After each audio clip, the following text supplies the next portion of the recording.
Você já se perguntou por que você se sente tão bem depois de passar algumas horas ou alguns dias na natureza?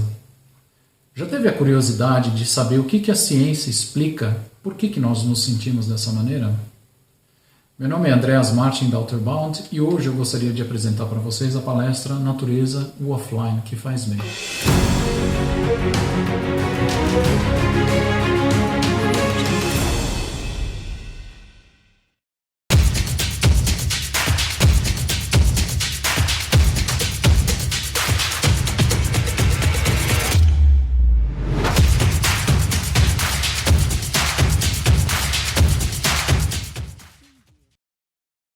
O objetivo dessa palestra é trazer um pouco dos dados acadêmicos, o que as pesquisas mostram, porque estar ao ar livre, estar na natureza é muito saudável, tanto para a nossa mente como para o nosso corpo e provavelmente para a nossa alma também. Então eu queria começar a palestra enumerando alguns aspectos que melhoram quando a gente se encontra num ambiente como esse. Então, a criatividade, a resolução de problemas, as habilidades cognitivas, elas melhoram quando nós estamos ao ar livre. Tem um estudo feito nos Estados Unidos que mostrou que se você passa 4 dias desconectado, então sem tablet, sem celular, em ambiente natural, a tua capacidade de resolver problemas e ser criativo na hora que você volta aumenta em 50%. Isso apenas após 4 dias em ambiente natural. Então, performance acadêmica, atividade física, relações sociais, todas elas também melhoram. E é muito curioso que às vezes a gente não precisa nem ir para a natureza, mas basta você ver a natureza. Então, crianças, por exemplo, falando em performance acadêmica, que tem uma árvore na frente da janela enquanto estudam, tem melhores notas na escola.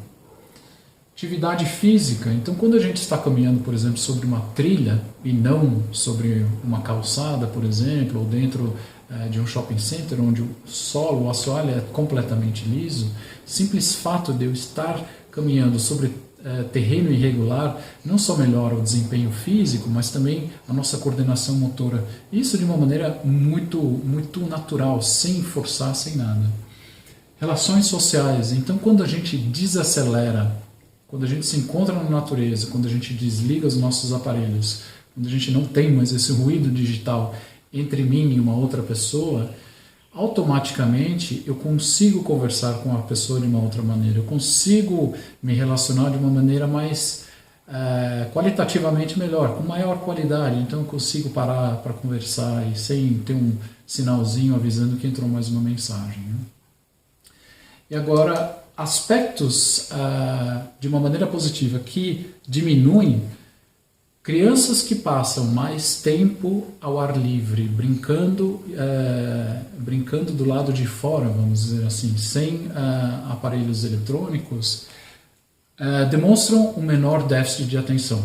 Então, alguma coisa acontece do lado de fora das casas que estimula as crianças de uma outra maneira que diminui justamente esse déficit de atenção. Outros estudos iniciais indicam uma coisa muito interessante também. Para o desenvolvimento do olho, para que esse olho se desenvolva de uma maneira mais saudável possível, ele precisa receber muita luz, então luz intensa. Jovens e crianças que passam muito tempo dentro de casa ou na frente de laptops ou celulares tem uma propensidade muito maior a desenvolver miopia do que jovens e crianças que estão do lado de fora ao ar livre. Então, os primeiros estudos mostram que quanto mais o olho da criança ou do adolescente é exposto a uma luz mais intensa, uma luz natural, a propensidade a desenvolver miopia é muito menor. E aí, claro, o estresse também diminui quando nós saímos ao ar livre. Estudos no Japão, que começaram na metade dos anos 80, mostraram que vários indicadores do estresse, seja ele pressão sanguínea, seja o nível de cortisol na saliva, que é o hormônio de estresse, eles diminuem após caminhadas de 15 a 45 minutos em ambiente verde. Então não precisa nem ser uma montanha muito longe, uma floresta muito longe. O simples fato de você caminhar dentro de um parque que pode estar na cidade faz com que o seu corpo comece a relaxar, que todos os indicadores de estresse comecem a diminuir. Agora eu vou fazer um pequeno corte para a gente entrar num outro assunto, e agora a gente vai resgatar um pouco a biologia lá da escola. Eu gostaria de apresentar um neurônio. O neurônio é aquilo que é a unidade básica de processamento de dados que nós temos na nossa cabeça, né?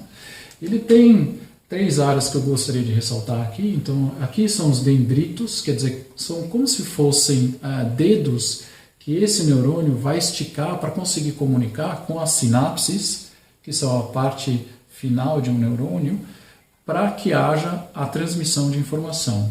E essa área dos dendritos é conectada com a área das sinapses através do axon. Outro fato importante é que a informação ela só vai, é uma via de mão única, ela só vai da direção dos dendritos para as sinapses. Por que isso é importante? Eu vou explicar daqui a pouquinho. Quando nós temos vários neurônios juntos, nós formamos o órgão que é chamado de cérebro.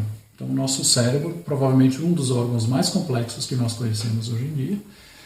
E aqui eu ressaltei 2 áreas, claro que eu estou simplificando aqui um pouco agora a estrutura do nosso cérebro, mas simplesmente para a gente conseguir acessar, entender um pouco mais facilmente quais são as funções dessas 2 áreas e o que acontece quando as duas estão conversando.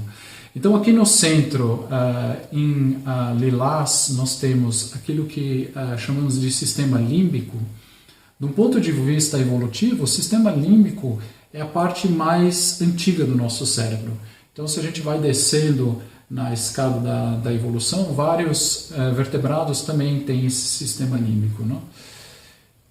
Aqui em azul, o que nós temos em volta é o chamado neocórtex, que é mais desenvolvido nos primatas. Então, basicamente, a casca do sistema límbico ela foi engrossando e, com isso, nós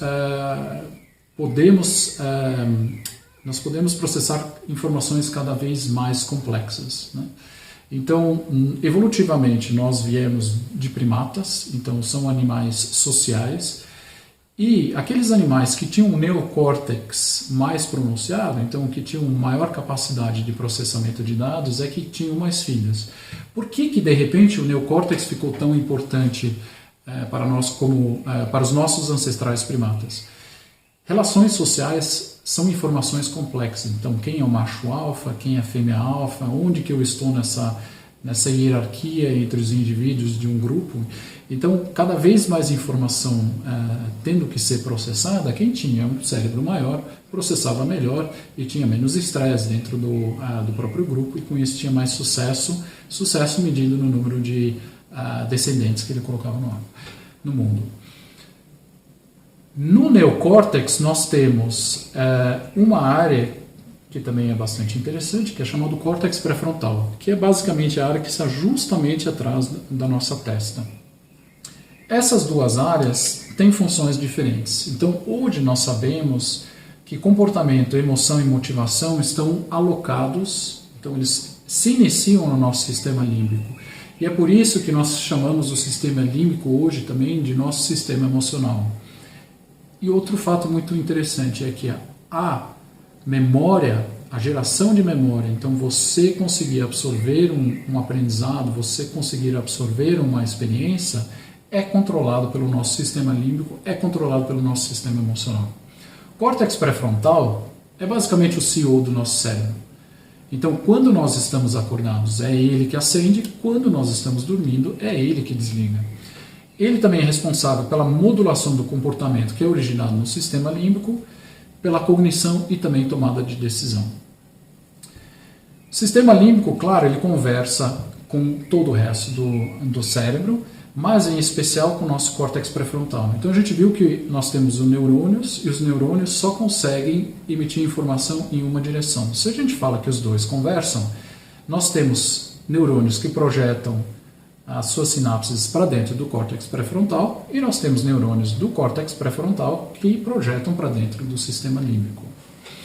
Então, o nosso sistema racional e o nosso sistema emocional estão em constante conversa. E normalmente a gente pode entender isso aqui como se fosse uma gangorra.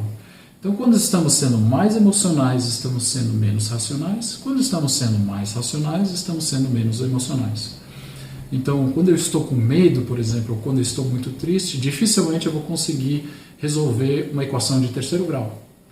Por outro lado, quando eu estou resolvendo uma equação de terceiro grau, dificilmente eu vou estar sentindo amor ou medo. Então, esses dois sistemas conversam constantemente. E agora, se a gente vê o crescimento de uma pessoa, de criança, adolescente para adulto, tem outro fato interessante, que é o seguinte: as projeções do sistema límbico para dentro do córtex pré-frontal, elas estão maduras a partir de 4, 5, 6 anos. Então, numa idade muito nova, o nosso sistema límbico já está conversando de uma maneira bem intensa com o nosso córtex pré-frontal. Agora, as ligações do córtex pré-frontal, do nosso CEO, do modulador, para dentro do sistema límbico, elas ficam maduras entre 25 e 30 anos. Então, principalmente os espectadores agora um pouco mais velhos, que já passaram dos 25, 30 anos, qual foi a idade que aconteceu mais vezes da gente ter feito alguma coisa, ter externalizado algum comportamento e depois ter falado, nossa, não devia ter feito isso.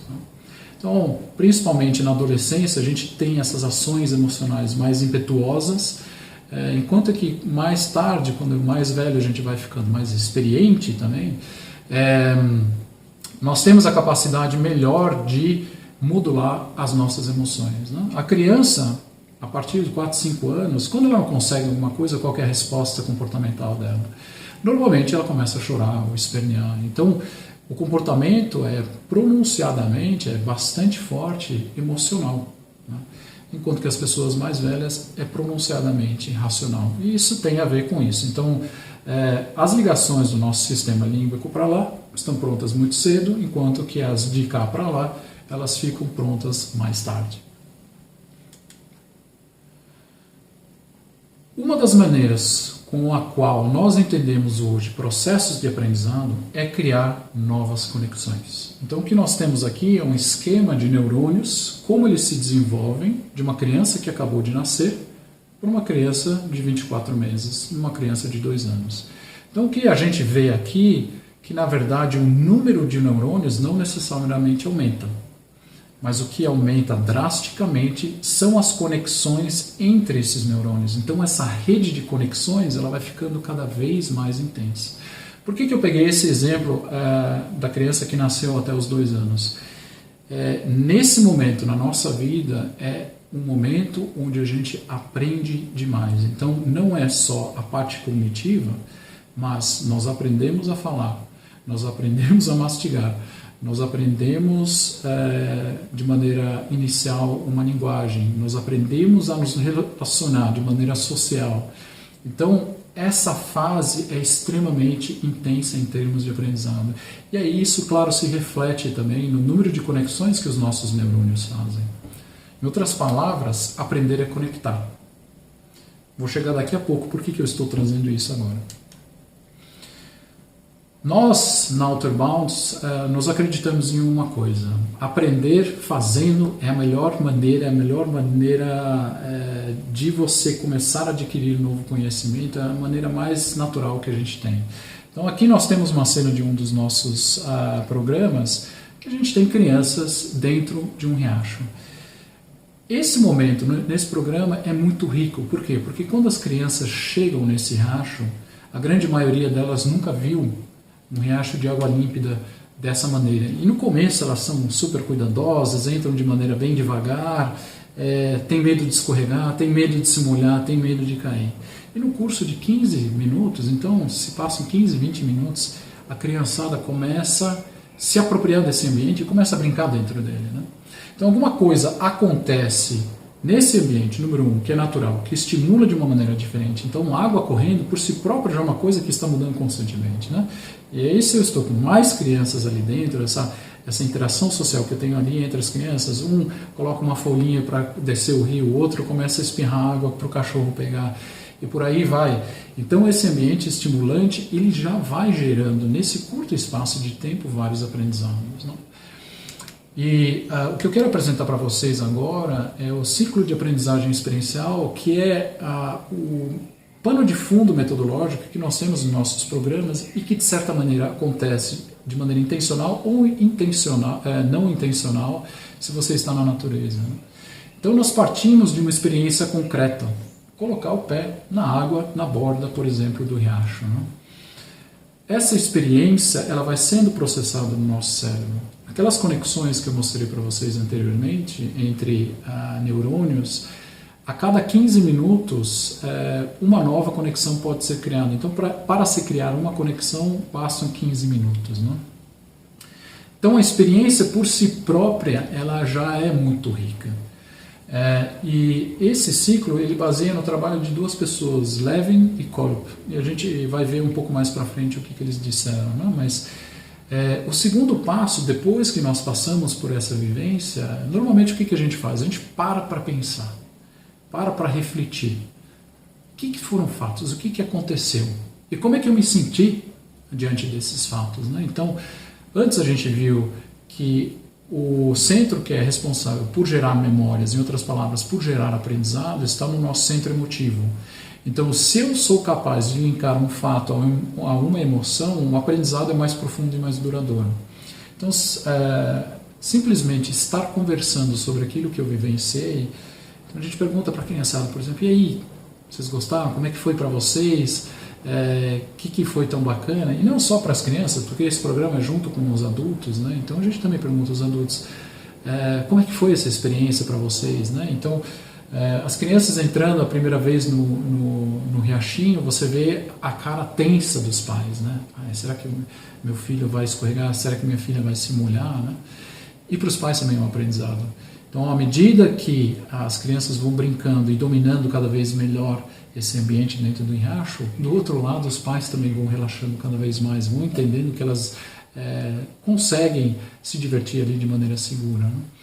Então, quando a gente começa a falar durante a reflexão, como é que foi para você, como é que você se sentiu, simples fato de você verbalizar aquilo que você vivenciou e sentiu, já fundamenta, já cristaliza mais aquela experiência que você teve. E daí, claro, a gente entra naquilo que a gente chama de conceitualização abstrata. Então, se eu aqui vi, e agora falando dos pais, né, vi a minha criança entrando num rio, se aventurando, dominando cada vez melhor aquele ambiente, onde mais que eu poderia estar deixando a minha criança um pouco mais solta para que ela domine cada vez melhor esse ambiente? E aí, falando na relação entre pais e filhos, as intenções dos pais sempre são as melhores possíveis. Né? E a gente sempre quer proteger e propiciar a melhor experiência para a criança possível. Né? E às vezes a gente tem que se perguntar, ok, quando que talvez eu esteja privando a criança de ter uma experiência que vá desenvolvê-la melhor? Né? Então, se eu deixei a minha criança nesse riacho entrar, se divertir, se molhar, se sujar, onde mais eu poderia estar deixando ela se experimentar de uma maneira diferente? Quando eu entendi isso, o próximo passo é experimentação ativa. Então, ok, se a gente fez isso dentro do programa Outerbound, da próxima vez que a gente estiver no sítio do tio, do avô, acho que eu vou deixar ela entrar na água também. Vamos ver o que vai acontecer. Que, por sua vez, vai gerar uma nova experiência concreta, que eu posso parar de novo para pensar o que foi muito bom, o que poderia ter sido melhor, como é que eu me senti, né? E onde mais? Então, talvez não só no ambiente natural, mas onde no ambiente urbano eu posso deixar a minha criança, meu filho e minha filha um pouco mais solto para que ela possa acumular essa experiência. Né? Então, entendendo esse processo cíclico, eu sou capaz de desenvolver não só a mim mesmo, mas também pessoas ao meu redor. Outro modelo mental que a gente gosta de usar bastante na Outerbound é o chamado a zona de conforto. O que é isso? Como é que a gente entende isso? Então, aqui nós temos dois círculos. Né? O primeiro círculo é a nossa zona de conforto. Então, zona de conforto nós entendemos como tudo aquilo que nós fazemos de maneira corriqueira, que nós fazemos de maneira habitual, que nós não nos sentimos desconfortáveis em fazer. Então isso aqui, na verdade, é uma coleção de habilidades e capacidades que nós temos que permite eu acessar a chamada zona de aprendizado, que é o que está em volta da minha zona de conforto. Né? São são desafios que eu não necessariamente vou conseguir na primeira, talvez não na segunda, mas na terceira ou quarta eu consigo dominá-los, né? Então é um repertório da zona de conforto que permite eu acessar a minha zona de aprendizado. E fora da zona de aprendizado, nós temos o que nós chamamos de zona do pânico. Quer dizer, que é uma realidade tão longe daquilo que eu já faço ou fiz na minha vida, que se me colocarem aqui, provavelmente eu vou travar. Vou pegar um exemplo. Na Pedra do Baú, no município de São Bento de Sapucaí, ali entre São Bento e Campos do Jordão, existe um ponto onde o pessoal faz um rapel. Nos primeiros metros você ainda tem o pé contra a rocha e tem um momento que você vai sair desse apoio da rocha e você vai estar pendurado somente pela corda. Pendurado pela corda com 200 metros mais ou menos de ar embaixo dos pés. Então é uma situação que, para uma pessoa que nunca fez um rapel, que nunca conseguiu desenvolver a confiança no sistema de segurança, que provavelmente é uma realidade tão longe da zona de conforto dela, que ela vai cair no pânico e vai travar.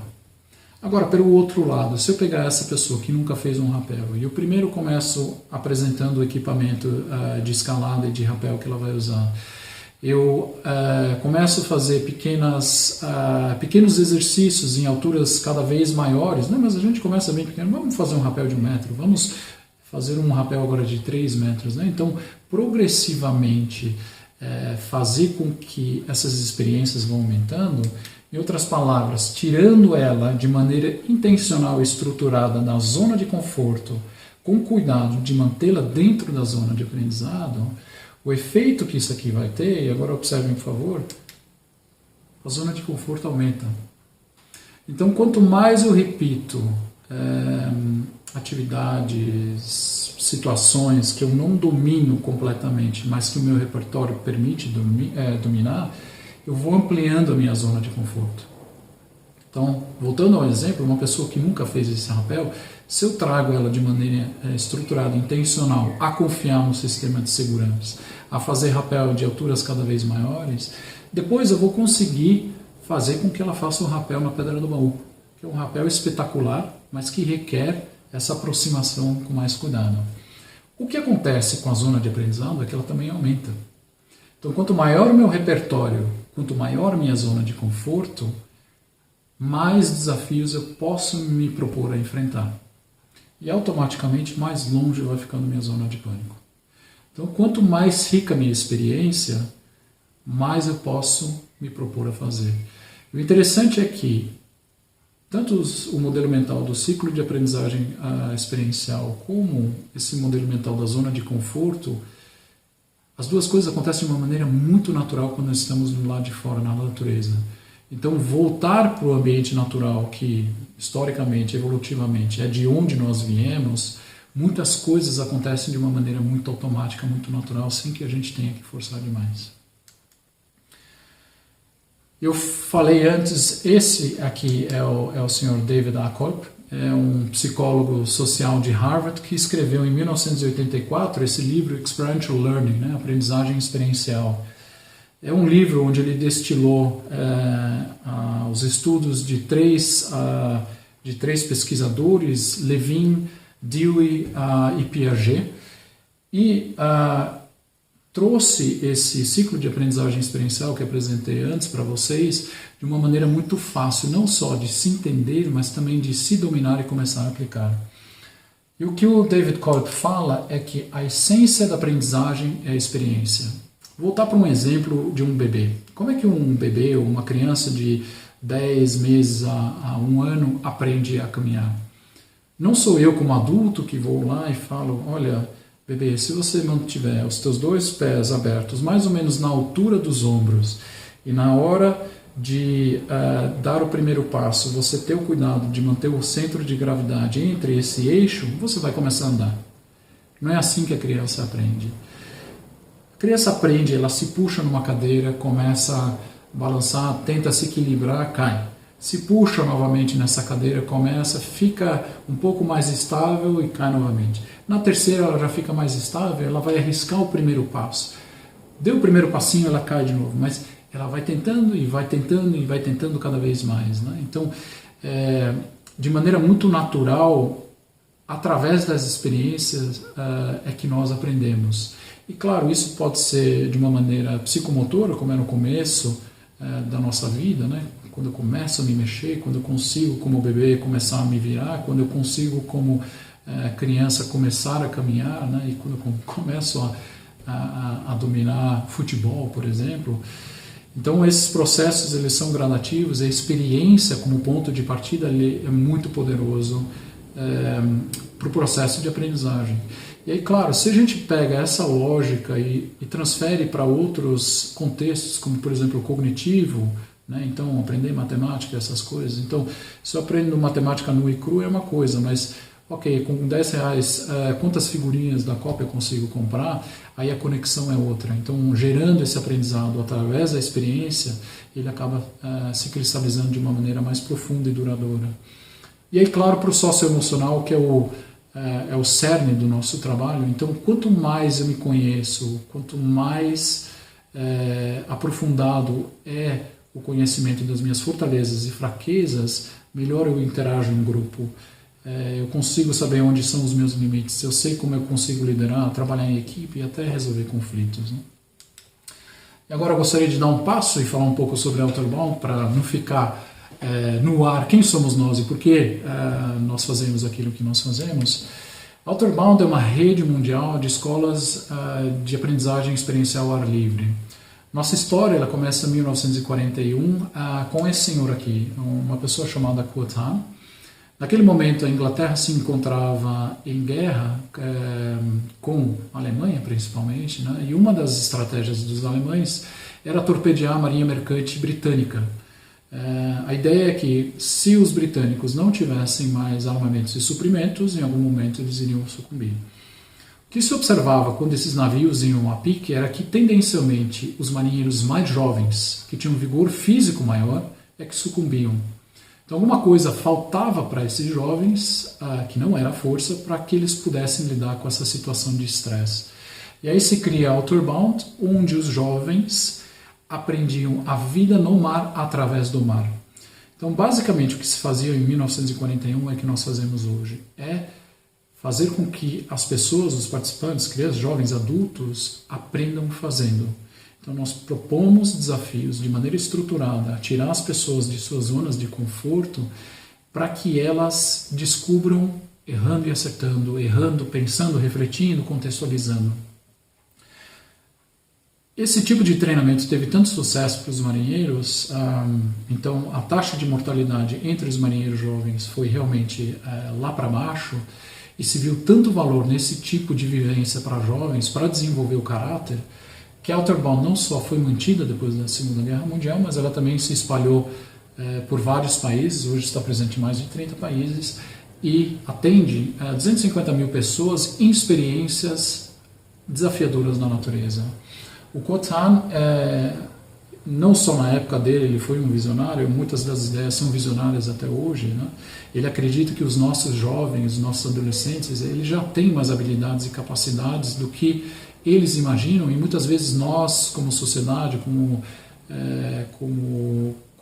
pais, nós às vezes deixamos eles experimentar. Então, você mostrando do que eles são capazes, você criando os ambientes propícios para que eles se testem e descubram o que eu faço bem, o que eu não faço bem. Ele incorporou isso, não criou só Outerbound, mas ele criou 2 internatos, um no sul da Alemanha, em Salem, outro na Escócia, chamada Gordonstown. Ele também criou os World Colleges, e parte da metodologia dele também influencia o IB, o International Baccalaureate, né, o bacharelado internacional. Muito bem, com isso eu estou quase chegando ao final da palestra e eu gostaria de fazer um wrap-up, uma síntese daquilo que nós ouvimos, né? Então, a base de processamento de dados do nosso cérebro são os neurônios, né? Eles têm os dendritos, o axon e as sinapses, e a informação é transmitida de maneira unidirecional. Vários neurônios juntos resultam no nosso cérebro. No nosso cérebro a gente viu aquelas 2 áreas, né? O nosso sistema límbico responsável mais pela nossa emoção, mas também por gerar memória, e o nosso neocórtex, que é a parte mais racional, em especial o córtex pré-frontal, que é o nosso CEO, nós vimos que o processo de aprendizagem é criar novas conexões. Quanto mais conexões eu crio, mais eu aprendo, mais versátil vão ser as minhas respostas, tanto comportamentais como técnicas, para os desafios que a gente tem, né? E aí nós vemos dois modelos mentais, tanto a zona de conforto, né? Quanto mais eu saio dessa zona de conforto, maior ela fica, mas também o ciclo de aprendizagem experiencial. Então, vivendo a experiência, pensando sobre aquilo que eu vivi, como eu me senti, como que eu posso fazer melhor a próxima vez, onde que eu posso transferir esse tipo de comportamento, né? E a experimentação ativa. Nós também escutamos várias vezes que isso, na natureza, acontece de uma maneira natural, sem a gente precisar forçar nada. Então, a natureza estimula demais a gente para que tudo isso aqui aconteça de maneira rápida, tranquila, natural e que traz muita satisfação e muito bem-estar também. Em outras palavras, a conclusão é que a natureza é o offline que não só faz bem, mas que faz muito bem. Eu agradeço e até a próxima.